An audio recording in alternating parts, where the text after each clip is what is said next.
Good afternoon. Everyone's here. I am Principal Terrell Hill. Welcome to High School Inc., Hartford's Insurance and Finance Academy. We are honored to have you all here today, in particular our special guests, First Governor Malloy, Commissioner Pryor, Mayor Segarra, and members of our Board of Education here in Hartford. Again, we're honored and we thank you for being here today. So without further ado, I am going to bring up Governor Malloy. Thank you very much. Thank you. It's great to be with everybody. I want to say how excited I am to see the school. I thought you were evacuating it because I was showing up. I got a little nervous, but I understand that this is an in-service day for you all, and but it's a great day for us to stop by. At a time when most states are cutting back education funding dramatically and have been doing that for a number of years in a row, our state is doing something very different, and that is allocating hundreds of millions of additional dollars to education and concentrating on those schools that are in most of need and those districts. And I'm proud of that. You make those kinds of investments in the hopes that over a long period of time they will pay dividends. But we're here to say something else about that. I said going into legislative session that my key priorities along with my chief priority along with job creation was moving to universal access to pre-kindergarten and improving education performance overall in the state of Connecticut. So for the first time in Connecticut history, we are now taking steps that will help ensure that no child is denied access to a high-quality early education opportunity because of how much money their parents make, because of their zip code, because of the community they live in, or the color of their skin. I'm very happy that that is taking place and expect that additional expenditures will lead to even further progress in our school systems. We are, in fact, making historic investments because we know that one of the best ways to make our children become more successful is to be invested in a high-quality educational system, pre-K through 12, through graduate school. And that's exactly what Connecticut is doing. So for the second time in a relatively short period of time, we are sharing some additional good news. And I'm excited that we are, in fact, beginning to see clear signs of steady progress being made. For the first time in history, Connecticut seniors are number one in reading in 12th grade and in the top tier in math performance. For the first time in history, we have significantly narrowed the reading achievement gap between our black and white students as demonstrated in a 12th grade test. I'm here today to announce another significant step in the right direction. I'm proud to announce that for the fourth consecutive year, more students who entered high school are graduating. Overall, our graduation rate has increased by 7 points. What is also remarkable about the news is that we have seen the most improvement in the areas where we had the widest gaps. The graduation gap of our black and white students has reduced by 4.3% this year, and the Hispanic white gap has been reduced by 3.5%. The gap between our economically disadvantaged students receiving free or reduced lunch has decreased by 4.5%. These groups of students are actually outperforming the rest of the state in increasing in graduation rates, or increases in graduation rates. So I want to say that we have a lot more work to do. We have laid the plans for that work to be executed in our schools, particularly concentrating on the schools that need the most additional assistance, but it is in fact paying off, and I'm glad to be part of today's proceedings to celebrate and to announce this progress. Thank you. Thank you, Governor. At this time, I'd like to introduce our Commissioner of Education, Stephen Pryor. Well, we are on a roll. You've heard the Governor just describe the progress.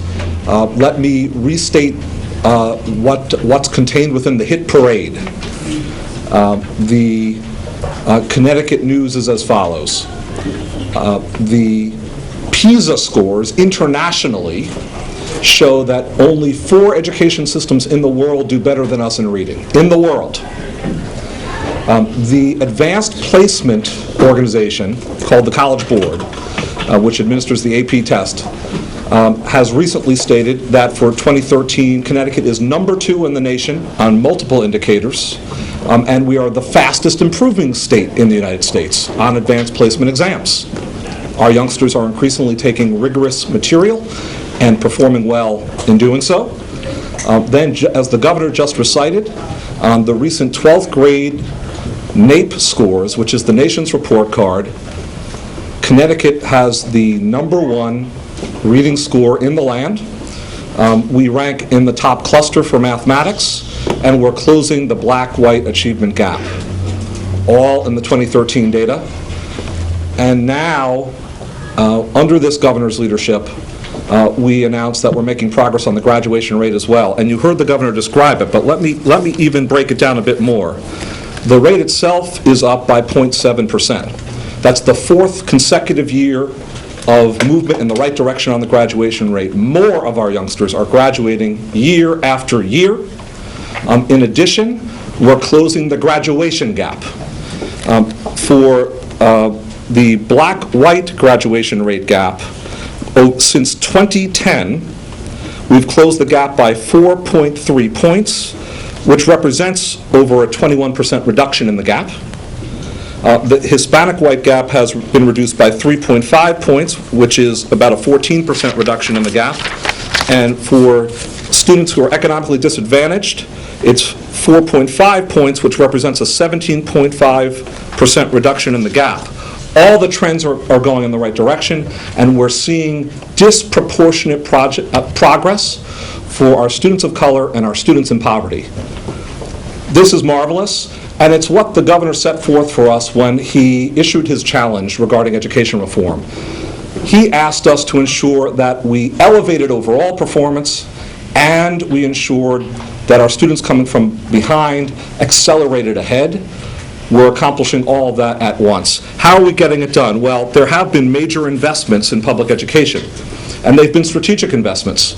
How is it that we're closing the gap as we move along through this process? Well, there's been over $125 million more dollars devoted to the 30 lowest performing school districts, the Alliance districts, including Hartford, in the past 3 years alone. $125 million more dollars, and these are not simply formulaic dollars. The dollars are provided to these districts with the request that districts produce strategies to turn themselves around, elevate performance, and close achievement gaps. Well, it's working because we've seen even more dramatic gap closure and progress in the Alliance districts, and in particular in the 10 education reform districts, which are the highest poverty, lowest performing districts, seeing the greatest gains. We've initiated the Commissioners Network. And then it's important, that's the turnaround schools, and thank you to Mayor Segarra and Chair Waring and Jackie Jacoby for continuing work in Hartford, where there's exemplary activity within the Commissioners Network and some new entries this past year. But let's note that also under this governor and this lieutenant governor, we've added 10 new family resource centers which provide resources to our families in need. 3 parent universities. We've added school health clinics across the state. We've provided for more early childhood resources, as the governor has said. What all this amounts to is that we're giving families a better chance, and we're providing students with a greater opportunity. To every teacher who routinely goes the extra mile and makes phone calls to parents at home and knocks on doors to find students when they've been out of school, who provide homework help to youngsters, we thank you. To every parent who's signed up for a parent university and acquired the skills to navigate the school bureaucracy and to provide greater opportunities for their children, we thank you. To every student who's overcoming challenges and finding the way to make greater progress every year, we thank you. And to all of the stakeholders in the process, we salute you. Governor, thank you for making it all possible, and congratulations to all involved. Thank you, Commissioner Pryor. Now I have the opportunity to talk a little bit about High School Inc., something that I'm very proud of. So we opened High School Inc. in 2009. So we've been open for 5 short years, and I'm proud to say that in those 5 years, High School Inc., its staff and the students have distinguished themselves as a force to be reckoned with in the educational reform here in the state of Connecticut, not just the city of Hartford. We've routinely and consistently outperformed our other non-magnet school peers on all the standardized testing. Our graduation rate is excelling, as you've heard from the governor and the commissioner. But most importantly to me, our business partnerships have become a model for over 500 NAF academies across the country. NAF is the National Academy Foundation, and it's headquartered in New York City. So in this year in particular, High School Inc. has been named as an Academy of Distinction and will be honored at the National Conference for NAF in Washington, D.C. this July. So I'm very proud of our business partners, and I'd like to thank some of them publicly. Travelers, the Hartford, United Healthcare, Prudential, Aetna are some of the big names that we deal with, and I appreciate the work. This is a different partnership. This is not one of those partnerships, as I say during our regular monthly meetings, where people are just writing the cardboard checks and taking pictures.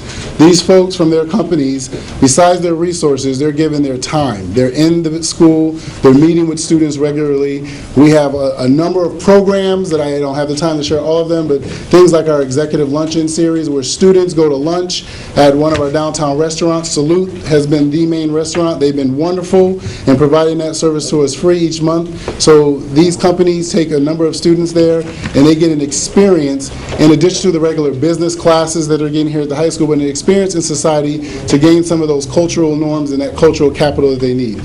So I'm very proud of those things that we've done here at High School Inc. I look forward to us continuing to grow our internship program, which has also become something that's a model for other NAF academies. Our students are doing internships around the city at these major companies, and they're not just in these companies doing photocopying. They're working in significant departments. They're in law departments, human resources departments, community affairs departments. So the students have an opportunity to utilize the skills and different information that they've gained and learned in their classes here at High School Inc. And I'd like to thank my teachers and the staff here in the building for taking hold of the vision and running with it with our students. So again, thank you for being here at High School Inc. And at this time, I'd like you to meet 2 of our shining examples. So first, I will call to the podium Ms. Shanisha Jones. She's one of our seniors here, and she will share some thoughts with you. Good afternoon, Governor Malloy, Mayor Segarra, Commissioner Pryor, Dr. Jacoby, and other distinguished guests who are here today. For those who don't know me, my name is Shanisha Jones, and I'm a senior here at High School Inc. And on June 13th, 2014, I'll be crossing the stage with the honor of being salutatorian. My experience at High School Inc. has genuinely been a great one. My freshman year was not spent here, but instead, I attended East Windsor High, having no prior knowledge of High School Inc. My father was the first to bring the school to my attention. He said it was a business school that was heavily focused on college readiness. In my mind, it registered that High School Inc. is where I needed to be, especially since I wanted one of my majors to be in business. Immediately sophomore year, I transferred to High School Inc.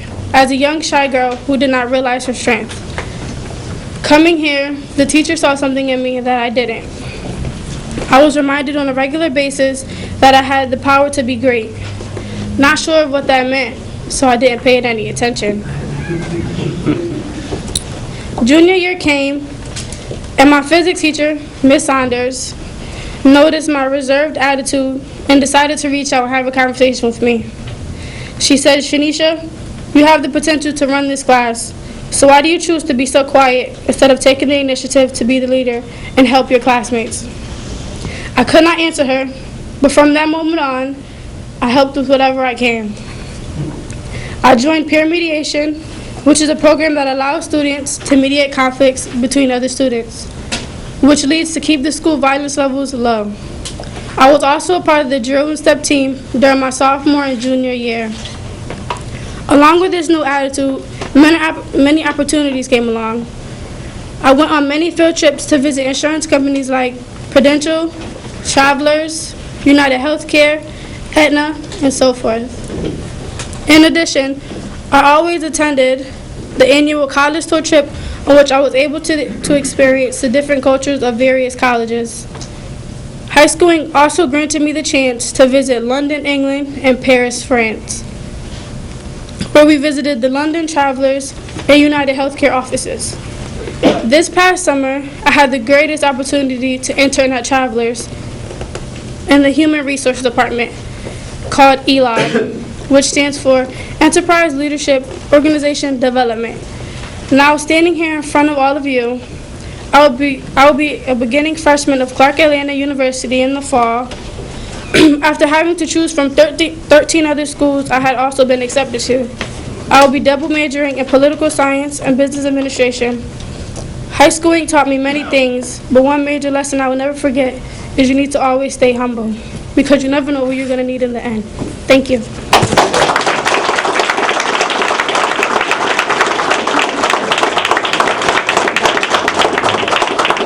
Thank you, Shanisha. Next, we will hear from Benicia Thaxter.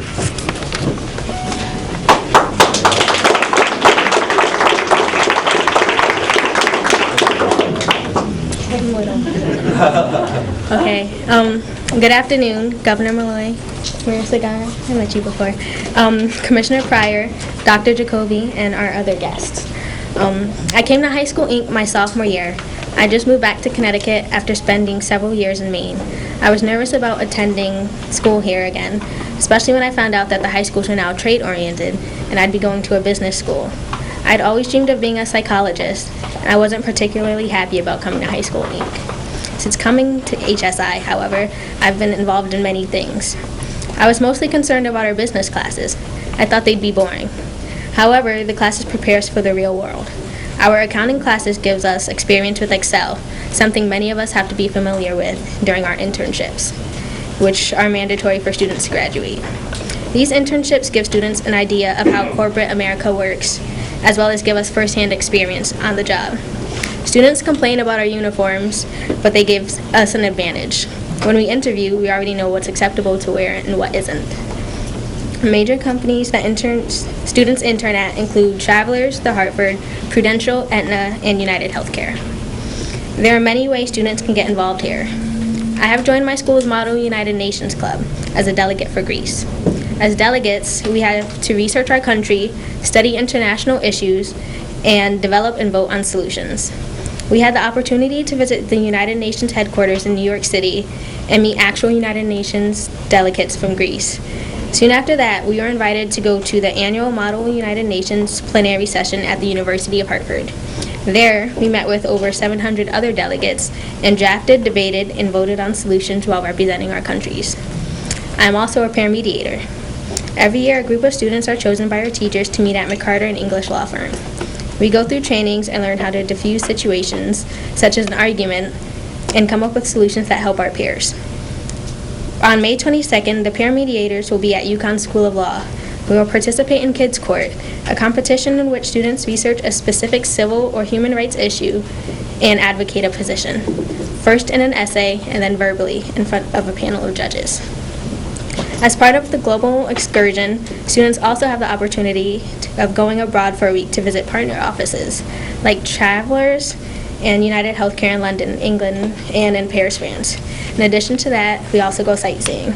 Popular sites are the Eiffel Tower and the London Eye, a giant Ferris wheel. The teachers at High School Inc. stress upon us the importance of education. Our guidance counselor keeps us on the track to graduation. While we have several chances to tour colleges in the state of Connecticut, we also have the opportunity to visit several historically black colleges and universities. These include Howard, Hampton, Virginia State, Norfolk, and Morgan State. This is important because it helps students decide if they want to stay in-state or become immersed in a different culture. With the help and support of the teachers and administration, I have skipped a grade and in turn am graduating in 3 years instead of 4. With the help of my guidance counselor, I have applied to 8 schools and have been accepted to all of them, with even my top 2 schools, University of Connecticut and Howard University. Most of what I've accomplished would not have been possible if I hadn't come here to High School Inc. Thank you.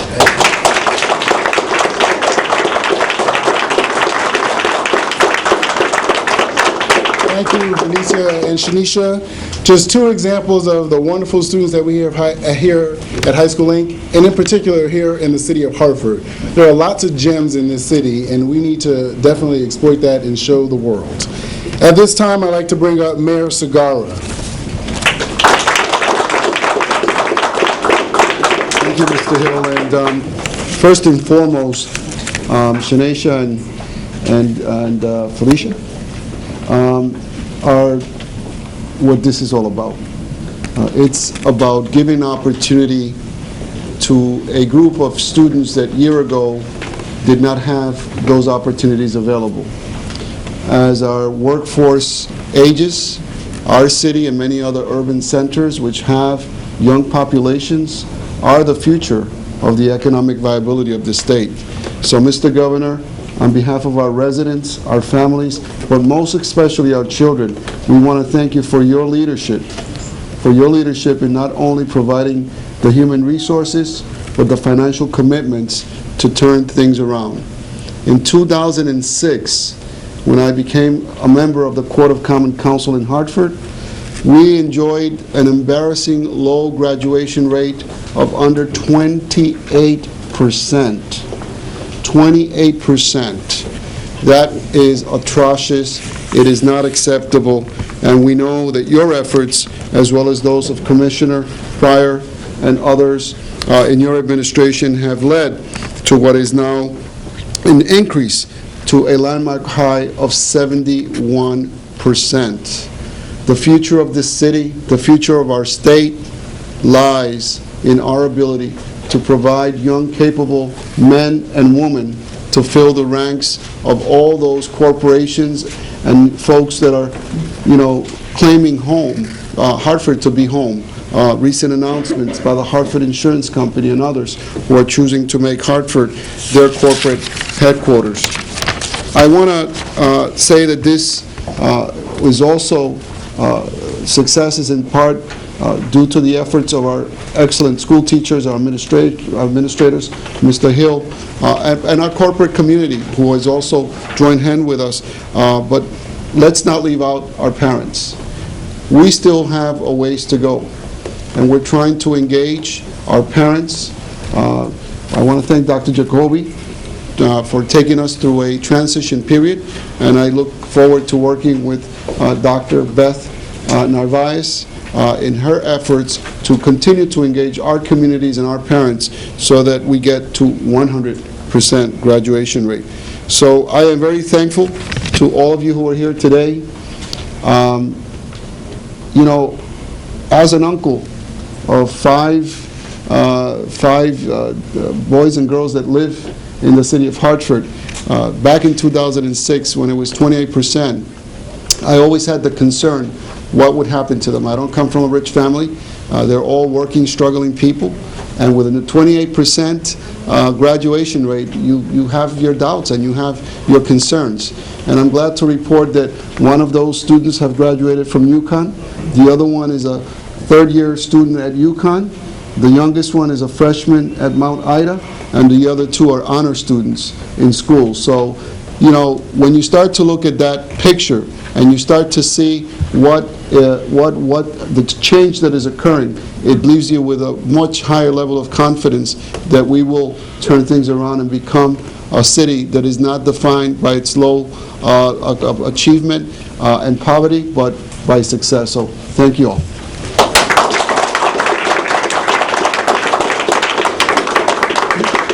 Thank you, Mayor Segarra. And I forgot to mention my great board chair, Mr. Waring. At this time, I'd like to bring to the podium the Special Assistant to the Board of Education, Dr. Jacqueline Jacoby.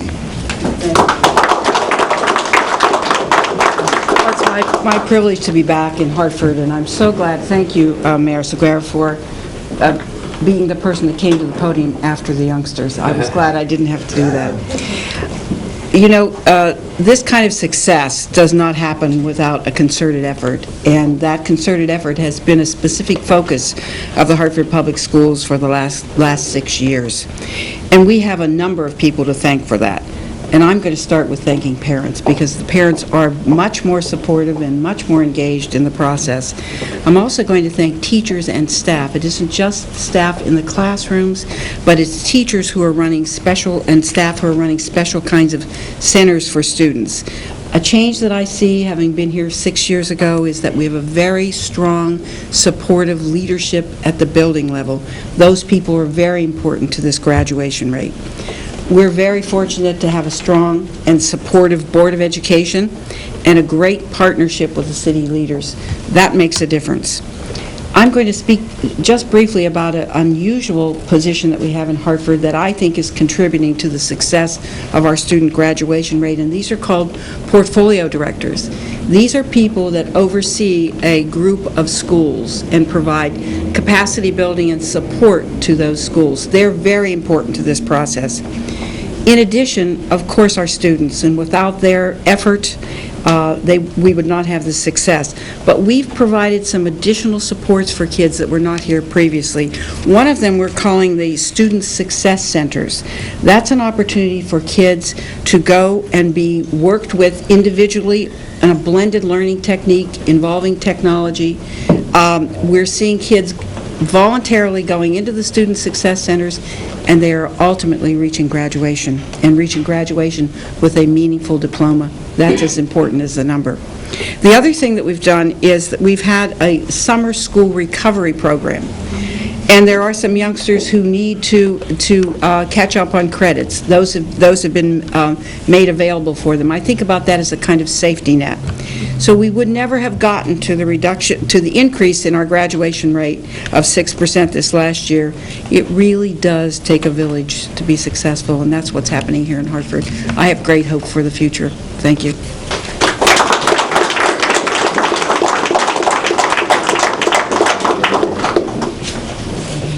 Thank you, Dr. Jacoby. Now, I'd like to bring to the podium Dr. Joe Cirasolo, Executive Director of the Connecticut Association of Public Schools. Say it right. Just a brief correction, as public school superintendents, I'm not in charge of all the schools. I have other people who do that job. Thank you very much for this opportunity to be here and share briefly three thoughts. In addition to all the other signs of progress that have been talked about today, we're really focusing in on graduation rates. And in a day when a lot of attention is paid to test scores, we can tend to forget how important graduation rates are. Graduation from high school has been, for decades, the passport for people to have if they're going to lead decent and productive lives. That's as true today as it was 50 years ago. What's not true is that a high school diploma today probably isn't enough, but without it, you're really not going to make much progress. And so the fact that we are seeing a 4 or 5 year trend where graduation rates are increasing in the state of Connecticut is something to be celebrated. And if you don't think it's worth celebrating for social reasons or moral reasons, let me give you an economic reason. A remarkably high percentage of the people who are in state prisons do not have high school diplomas. It costs at least 10 times as much to put somebody in prison, to incarcerate them, as it takes to educate them. So if you're not motivated by social or moral concerns, just from pure economics, it makes sense to increase the graduation rate. So I'm glad to share that thought with you. The second is, and this is something that's mentioned in the press release, 2 or 3 sentences. In the press release, mention is made of the 5-year graduation rate. The 4-year rate is up, the 5-year rate is even better. And what that says to us is that if we can give young people the time they need to learn, if we can remove or change the relationship between time and learning so that we don't put kids on the conveyor belt and they're there for 13 years and we shove them off whether they're ready or not. If we give them the time to learn, we're going to get a great deal more success. We're seeing that not only here in Hartford, we're seeing that across the state. There are 25 high schools moving in that direction.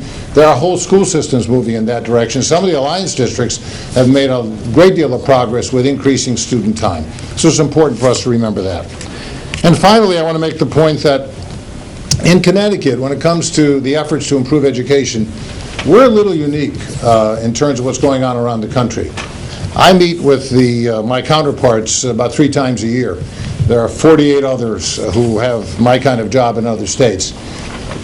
I want to say at the most, there are 5 states that have not decreased funding for education in the United States. Connecticut is one of them that has increased it. In addition to that, what's going on in just about all of those 40 other states is a move away from public education, an effort to privatize schooling. A judgment has been made that public education is not worth investing in. That's very different in this state. Over the last 3-4 years, we have had a governor, a legislature, a state board of education, a commissioner, many other state leaders who have looked at the situation and said, you know, the people in public education are worth investing in. They're worth having confidence in. And so they challenged us. Now, when you're challenged, you don't always welcome it. Sometimes you take it as, well, maybe that's a put down. But I think what's happened in the educational enterprise is that we've realized that when you're challenged, it means the people who challenge you value you. They have confidence in you. When we challenge our students, it means we have confidence in them. We care about them. State leaders here have confidence in those in the public education enterprise. They've challenged us, and the enterprise is responding in one way or the other. In many ways, we are seeing efforts being made in this state that have not been made for a long time, if ever. We're beginning to see results we have never seen, and the grumbling is still there. When you're being challenged, you're asked to work hard, you tend to grumble. But the vast majority of the grumbles now are not to the effect that we should stop doing this. They're really to the effect that we can do it better. There are ways in which the people in the enterprise need to be listened to. And I have to say, the people at the state level, the governor, legislature, state board, commissioner, others, are listening to people in the field. So I'm quite confident that if we continue this effort, if we continue with the support that we're getting, and again, thank you, Governor and Commissioner, and people who are not here, state board members of the legislature, that we can see at some point in the not-too-distant future a day when every child in this state leaves public education knowing what they need to know in terms of content, having the skills they need to lead decent and productive lives. And that, if we can get to that point, that'll be a wonderful day in this state, and we're making good progress. Thank you.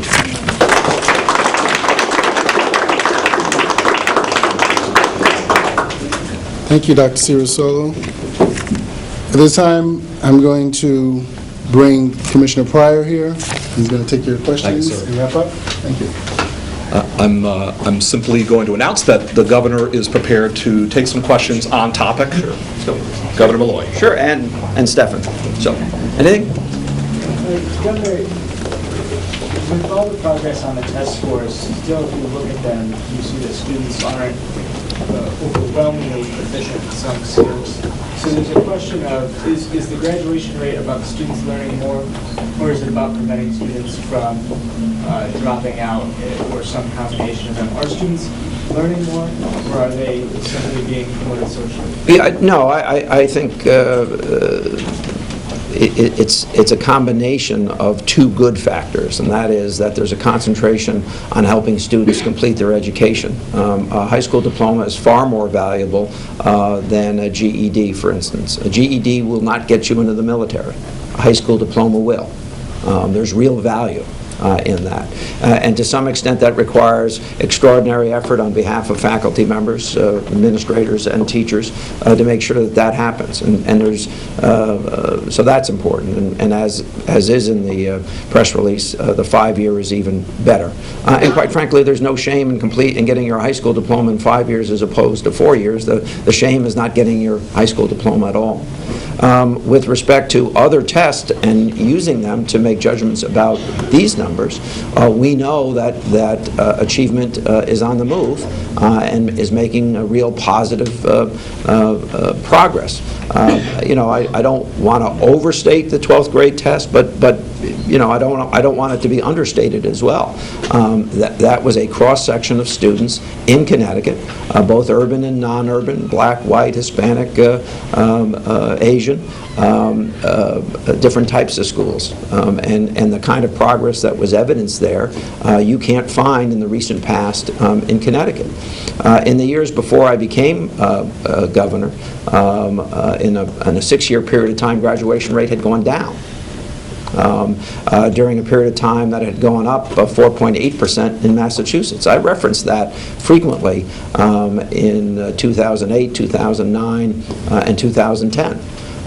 And to reverse that trend and to see the reversal sustained, I think is extremely important. Governor, you've mentioned the Black-White Achievement Gap. This week marks the 60th anniversary of Brown versus Board of Education. Do you think the state's doing enough to reduce racial isolation?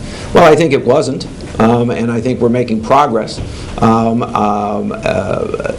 think that there are several discussion points there, however, not the least of which is what we want to do is concentrate on achievement and give students an option to attend schools that fit their needs.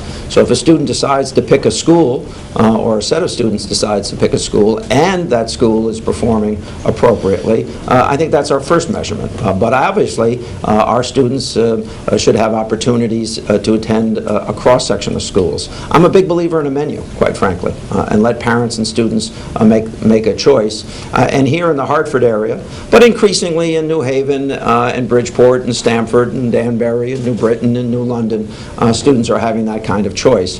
And I find that achievement increases, measurements of achievement increase when parents have more choice. I wonder if you could explain, this is more of a technical question, the methodology used with the cohort or graduation rates. Is that Could I have somebody else answer that? Would that be okay with you? Yes. The 5-year cohort graduation rate accounts for students who have, in a longer period of time, graduated with a traditional diploma. So the 5-year rate has been calculated for the first time this year. And what we're looking at is the youngsters who were originally in the class of 2012, who have graduated in 2013, and looking at their graduation rates. So those are the statistics that are presented in the materials. Does it include all students or just like a small subsection? It's all students inclusive of those now, the addition of those students who have graduated in 13, though they've been in the class of 12. So all together, their rate. So are those students not counted in the 4-year rate? They're not counted. They are not counted in the 4-year rate. So Correct. it's not having graduated in the 4-year rate a year ago and having graduated in the 5-year rate this year? That's correct. Which, I mean, listen, we're very proud of it, because what it means is more students, we believe what it means, obviously we need some comparative data, is that more students feel welcome and invited to stay in the institutions where they're being educated to get that degree. And, although we'd like everyone, I'm not sure everyone's capable of doing it in 4 years, and so having environments where people stay and hang in there and get their degree is far more important than somebody cashing out, ending up with a GED, which is better than nothing, right? But it's not as good as a high school diploma. That's the reality, and I'll give you the reference. I have spoken with generals of the Army who say they will, it's very rare that they'll accept a GED now as a qualifier for entrance into the military, and this is an all-volunteer military. Okay? Great. Governor, charter schools remain a small percentage overall of the education picture. They seem to be taking on a greater share of the political debate about education reform. Will you address that controversy as far as where your administration sees where should the emphasis be going as you look ahead to the next 5-year cohort? Well, charter schools are public schools in the state of Connecticut. We fund a limited number of them. I think they have been incubators of change, but I also think schools, more traditionally run schools, but perhaps less traditionally run than the comprehensive model of most high schools, have also been incubators of change. So having opportunities to examine different approaches, and then hopefully bring those different approaches that proved themselves successful to play in the education of 90% of our citizens, and that's what public education does in the United States. It educates 90% of our students, and that equation's not going to change significantly. Is very important. I think that doing the same thing year after year that's not successful doesn't make sense, and what's really quite amazing is teachers overall are embracing that change, and it's a wonderful thing to see. Perhaps even more importantly is our colleges and universities that are educating new teachers are embracing those changes, and so we're graduating sets of new teachers who are open, very open, and actually want to drive experimentation in the institutions where they go to work. And I've met a number of those teachers, and it's good to see. Good. Great. Thank you, Governor. Thank you. Thank you, everybody.